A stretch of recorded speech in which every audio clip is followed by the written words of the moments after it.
దేవుడు మనకు రక్షకుడు. దేవునికి స్తోత్రం. రక్షకుడు ప్రజలకి ఏమిస్తాడు? రక్షణ ఇస్తాడు. రక్షకుడు ఏమిస్తాడు? రక్షణ. దేవుడు మనకు రక్షకుడు. దేవునికి స్తోత్రం. హల్లెలూయా. ఆయన మనకు రక్షకుడు, రక్షణకర్త. ఆయన రక్షణకర్త.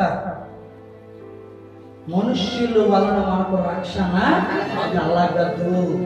భూమి కింద ఉన్న నామం బట్టేనను, భూమి మీద ఉన్న నామం బట్టేనను, ఆకాశమున్న నామం బట్టేనను మనకు రక్షణ కలగదు. ఈ నామం వల్లనే, ఏ నామం? యేసు నామం వల్లనే మనకు రక్షణ కలుగును. దేవునికి స్తోత్రం. హల్లెలూయా. ఇప్పుడు మనకు సహాయము కావాలన్నా, మనకు రక్షణ కావాలన్నా ముందు దేవుడు మనకు ఎలా ఉండాలి? తోడై